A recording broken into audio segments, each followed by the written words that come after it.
com rendimentos suspeitos de fraude, inclusive ministros do próprio STF e seus familiares. Gente, vamos acordar. Vamos acordar. Está acontecendo uma ditadura da toga no nosso país. Ditadura. E passou dos limites. Dos limites. Não estão nem aí para o que você que está nos ouvindo está pensando. Não estão nem aí. Porque é intocável. Eles se acham intocáveis. Estão acima da lei. Fazem o que querem. Esse Senado se acovarda. Porque não avalia CPIs, não delibera sobre pedido de impeachment, que são claríssimos. Pedidos de impeachment, inclusive, de ação popular. Não dá. Ou a gente age agora com firmeza pelo Brasil, ou nós podemos dar passos para trás. Mas eu tenho muita fé que Deus está no controle de tudo e que nós não vamos retroceder. Mas nós precisamos de você que está aí, que está nos assistindo na TV Senado, que está nos ouvindo na Rádio Senado. Você que apoia a Operação Lava Jato, que considera que ela é um patrimônio do povo brasileiro. Você que apoia o ministro da Justiça, Sérgio Moro.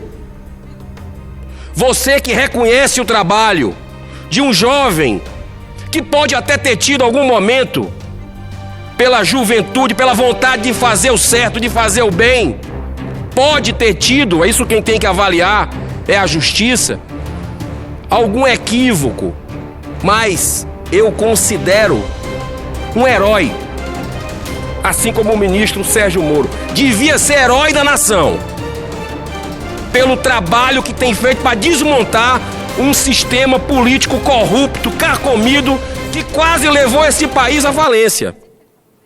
Por muito pouco, esse país não está numa situação hoje como a Venezuela está.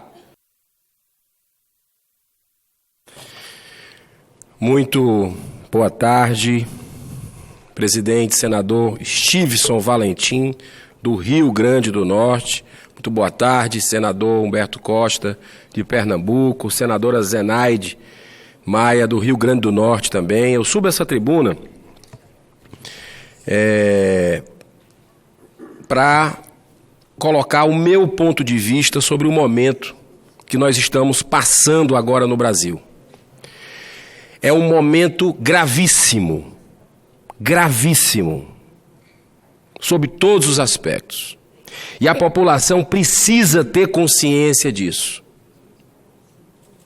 Precisa chegar mais junto dessa casa.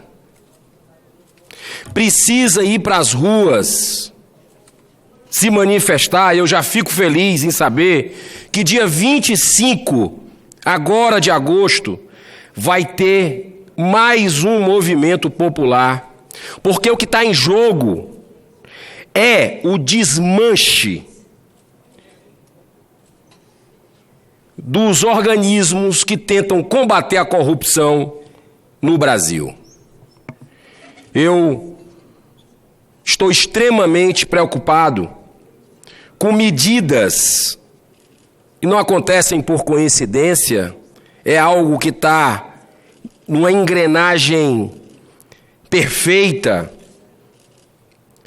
acontecendo simultaneamente, aqui nessa casa, no Senado Federal, na Câmara dos Deputados ontem à noite, com aquela votação vergonhosa, mas eu não vou falar, porque lá quem tem que falar são os deputados do que aconteceu ontem, no procedimento da lei, da votação, do abuso de autoridade. Quem tem que falar, a gente já tem problema demais aqui no Senado, mas como cidadão, me senti vilipendiado com aquele retrocesso no combate à corrupção, visto que nós tínhamos votado aqui no primeiro semestre, já com a nova legislatura, as 10 medidas contra a corrupção e a lei de abuso de autoridade, que mesmo eu votando contra, porque eu acho que não tinha que se misturar, o momento do Brasil é de avanço no combate à corrupção, e não como fizeram na Itália, na Operação Mãos Limpas, o que está acontecendo hoje aqui, no nosso país. Ontem nós tivemos uma grande derrota na Câmara dos Deputados com essa lei de abuso de autoridade que tinha sido votada na legislatura passada e que a Câmara preferiu dar sequência e, sem ouvir, os vídeos estão aí nas redes sociais, para quem quiser ver, sem ouvir os deputados que levantavam a mão de forma insistentemente pedindo o voto nominal para que as coisas ficassem claras. Quem é quem? Quem vota como? É isso que a população quer, a verdade. E eu não tenho muita fé. Eu tenho muita fé, apesar de estar preocupado, é do ser humano, mas eu tenho muita fé que Deus está no controle de tudo e que nós não vamos retroceder. Mas nós precisamos de você que está aí, que está nos assistindo na TV Senado, que está nos ouvindo na Rádio Senado. Você que apoia a Operação Lava Jato, que considera que ela é um patrimônio do povo brasileiro. Você que apoia o ministro da Justiça, Sérgio Moro. Você que reconhece o trabalho de um jovem que pode até ter tido algum momento, pela juventude, pela vontade de fazer o certo, de fazer o bem, pode ter tido, é isso quem tem que avaliar, é a justiça, algum equívoco, mas eu considero um herói, assim como o ministro Sérgio Moro. Devia ser herói da nação, pelo trabalho que tem feito para desmontar um sistema político corrupto, carcomido, que quase levou esse país à falência. Por muito pouco, esse país não está numa situação hoje como a Venezuela está. Então, eu queria dizer para vocês que chegou a hora,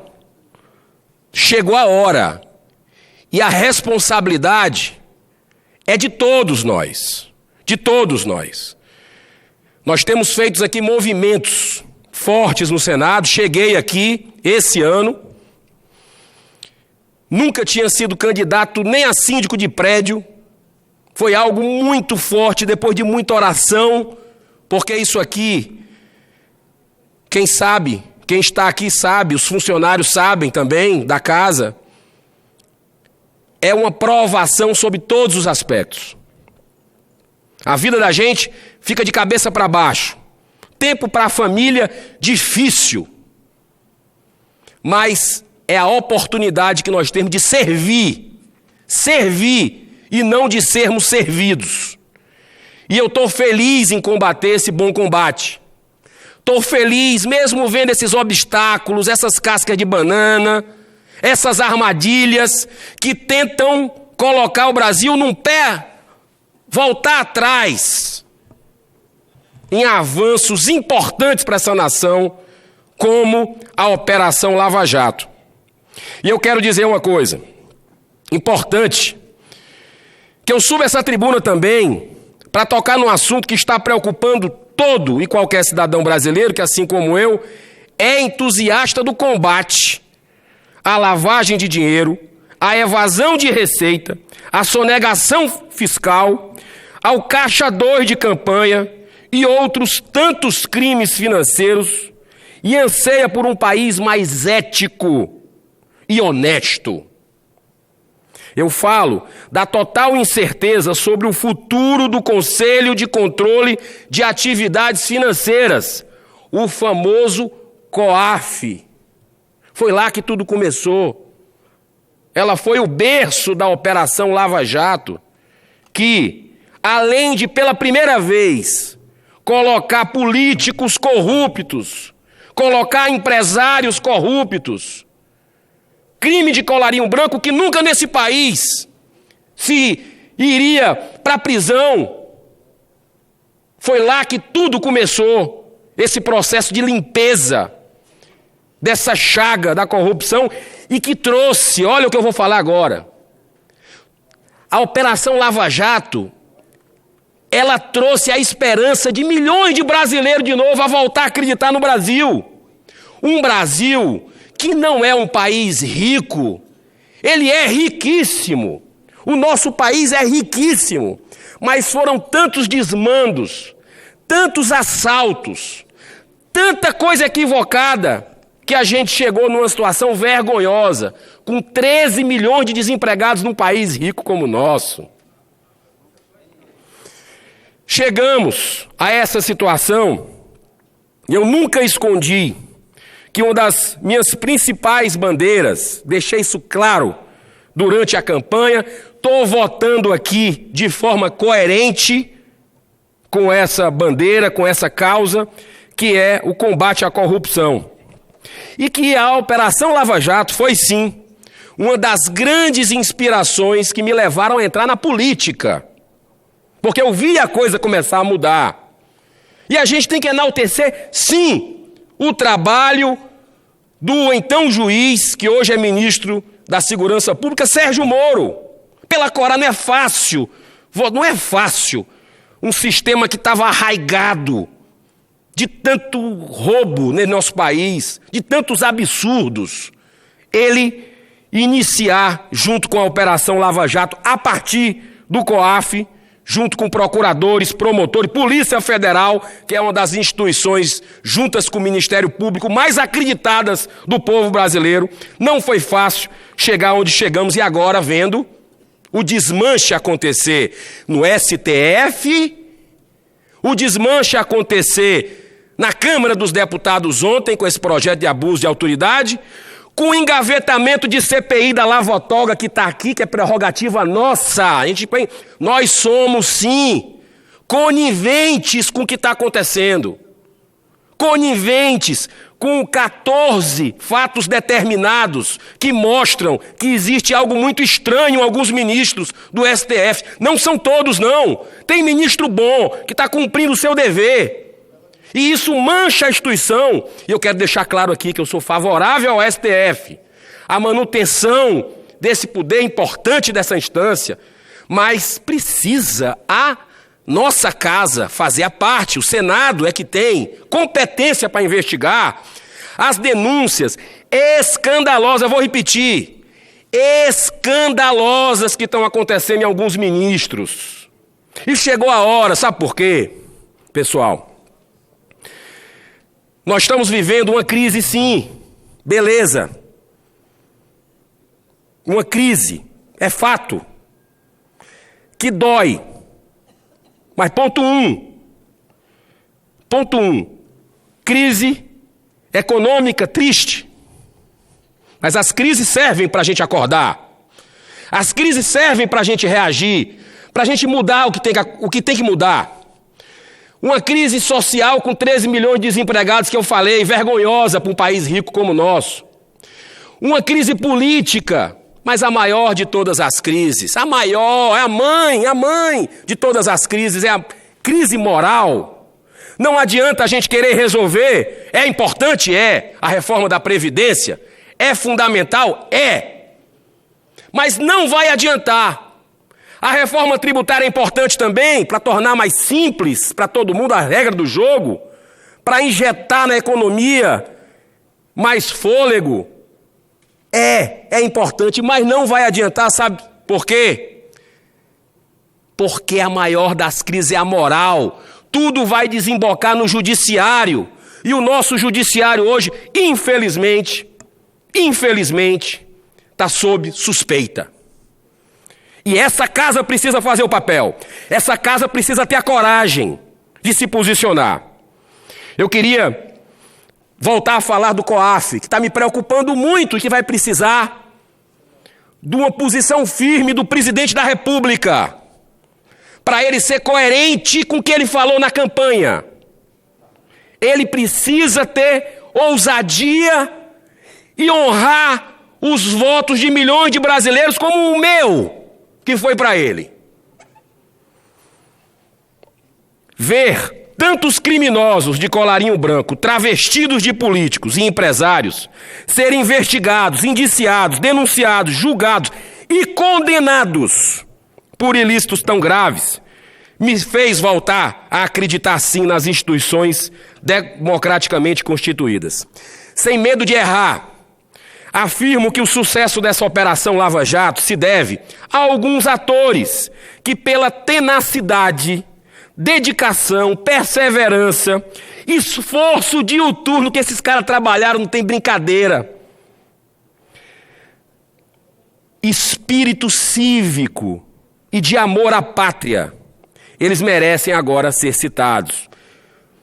Ministério Público Federal, Polícia Federal, Magistratura Federal, com uma menção especial do COAF, que está agora, enquanto a gente está batendo um papo aqui, num risco tremendo, figurando entre as entidades mais respeitadas do Brasil, o Conselho de Controles de Atividades Financeiras, COAF, foi criado no âmbito do Ministério da Fazenda, sendo instituído pela Lei 9.613 de 98, e atua eminentemente na prevenção e no combate, olha só, prevenção e combate à lavagem de dinheiro, também ao financiamento do terrorismo. Tem como principais atribuições: 1. Receber, examinar e identificar as ocorrências suspeitas de atividades ilícitas. 2. Comunicar às autoridades competentes para a instauração dos procedimentos cabíveis nas situações em que um conselho concluir pela existência ou fundados indícios de crime de lavagem, ocultação de bens, direitos e valores ou qualquer outro ilícito. 3. Coordenar e propor mecanismos de cooperação e troca de informações que viabilizem ações rápidas e eficientes no combate à ocultação ou dissimulação de bens, direitos e valores. E por fim, 5. Disciplinar e aplicar penas administrativas. Partindo-se das prerrogativas acima citadas, vê-se logo a importância fundamental desse conselho, quando o assunto é o combate a crimes complexos, tais como tráfico de drogas. Olha o que está em jogo aqui. Olha o que está em jogo aqui se pegarem o COAF e colocarem como um apêndice lá no Banco Central, povo brasileiro. Olha o que é que está aqui em jogo. Tráfico de drogas, de armas, de pessoas, terrorismo, lavagem de dinheiro, entre tantos outros que deixam rastros financeiros. Talvez por isso tenha se tornado objeto de atenção de diversos agentes políticos, entre eles os principais ministérios da esplanada, além do STF e mesmo do próprio Palácio do Planalto. É o que está agora na mídia, é o que está em discussão, é o COAF. Estão querendo tirar o presidente. Eu tive a oportunidade, o senador Estives foi comigo nessa visita. Eu fiquei impressionado com a competência, com o comprometimento com a ética do presidente Leonel e a sua equipe que nos recebeu no COAF. O fato é que o caminho que o COAF vem percorrendo em 2019 tem sido tortuoso e incerto. Primeiramente, surgiu uma proposta encabeçada pela própria presidência da República de que o Conselho seria retirado do extinto Ministério da Fazenda, atual Ministério da Economia, passando a ficar sob o controle do Ministério da Justiça. Tal iniciativa, estratégica no sentido de enfrentamento da corrupção e crime organizado, foi, infelizmente, sepultada. Primeiramente na Câmara dos Deputados e posteriormente no Senado Federal, que ao votarem a medida provisória 870 de 2018, que reorganizava a estrutura ministerial, optaram pela manutenção do COAF no Ministério da Economia. Ressalto que eu votei contra. Eu votei contra, mas foi a decisão do plenário. Mas qual era o compromisso? O compromisso do próprio presidente da República, do ministro da Economia, Paulo Guedes, é que, mesmo o COAF ficando longe do Moro, o Ministério da Justiça, que era o desejo do povo brasileiro, numa manifestação no final de semana antes dessa votação, anterior a essa votação, o compromisso é que o COAF, mesmo assim, seria resguardado, seria prestigiado. As pessoas que estavam lá, os profissionais, seriam mantidos porque foram indicados pelo ministro Sérgio Moro. Mesmo estando no Ministério da Economia, ele teria autonomia, ele teria força. Esse foi o compromisso, inclusive dito aqui por alguns parlamentares da base do próprio governo. Então, olha só, ocorre que, para a surpresa de alguns, começou-se a ventilar a notícia de que o mesmo Palácio do Planalto, que há 3 meses atrás queria entregar o controle do COAF para o ministro Sérgio Moro, decidiu, segundo matéria do colunista Lauro Jardim para o jornal O Globo, no dia 13 de agosto de 2019, transferi-lo através de medida provisória para o Banco do Brasil. O Banco Central. Fico pensando, eu peço, presidente, por gentileza, um pouco mais de tempo, se a senadora Zenaide também não se incomodar, para a gente concluir. Falta só mais 2 páginas aqui. Eu fico pensando aqui comigo mesmo, que circunstâncias tão urgentes levaram a presidência da República a pensar que, através de um ato unipessoal, poderá mudar drasticamente a estrutura e funcionamento desse órgão, com sérios prejuízos para o país, subjugando inclusive uma decisão do Congresso Nacional que havia se manifestado pela manutenção do COAF no Ministério da Economia. As primeiras explicações são no sentido de afirmar que o governo resolveu, abre aspas, blindar a Receita Federal e o COAF do jogo político, fecha aspas, para que atuem com mais independência. Tal objetivo seria nobre se a Receita e o COAF não viessem atuando de forma independente há muitos anos. Atuação essa fundamental para desbaratar esquemas de corrupção como os que deram origem ao Mensalão, a Lava Jato, Petrolão, entre outros. Além disso, essa migração não aponta para nenhuma alteração com relação à independência funcional, já que os dirigentes dos órgãos envolvidos continuariam a ser indicados, seja pelo presidente da República, por um ministro ou pelo presidente do Banco Central. Na verdade, esse movimento vai na contramão sim, da proposta de evitar pressões políticas, pois estará a ampliar a possibilidade de indicados políticos ocuparem as funções de órgãos tão técnicos. Não vejo, portanto, com essa mudança para o Banco Central, que irá aperfeiçoar as ações do COAF, muito pelo contrário. Eu entendo, senhor presidente, senhoras senadoras, senhores senadores, que tanto o COAF e também senhores brasileiros que estão nos ouvindo agora e nos assistindo pela comunicação do Senado.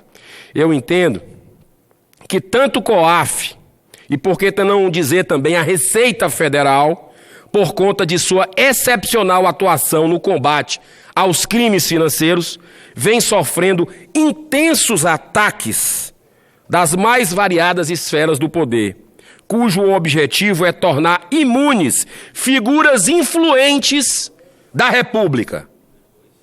O que dizer da decisão do presidente do Supremo Tribunal Federal, que em caráter liminar suspendeu o uso de informações de órgãos de controle, como o COAF e a Receita, sem autorização judicial, medida que pode beneficiar o crime organizado e suas facções, ou daquela emanada por outro ministro da Suprema Corte que blindou 133 influentes contribuintes com rendimentos suspeitos de fraude, inclusive ministros do próprio STF e seus familiares. Gente, vamos acordar.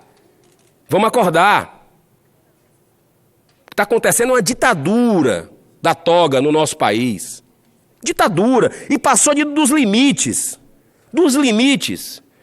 Não estão nem aí para o que você que está nos ouvindo está pensando. Não estão nem aí. Porque é intocável. Eles se acham intocáveis. Estão acima da lei. Fazem o que querem. Esse Senado se acovarda. Porque não avalia CPIs, não delibera sobre pedido de impeachment, que são claríssimos. Pedidos de impeachment, inclusive, de ação popular. Não dá. Ou a gente age agora com firmeza pelo Brasil, ou nós podemos dar passos para trás.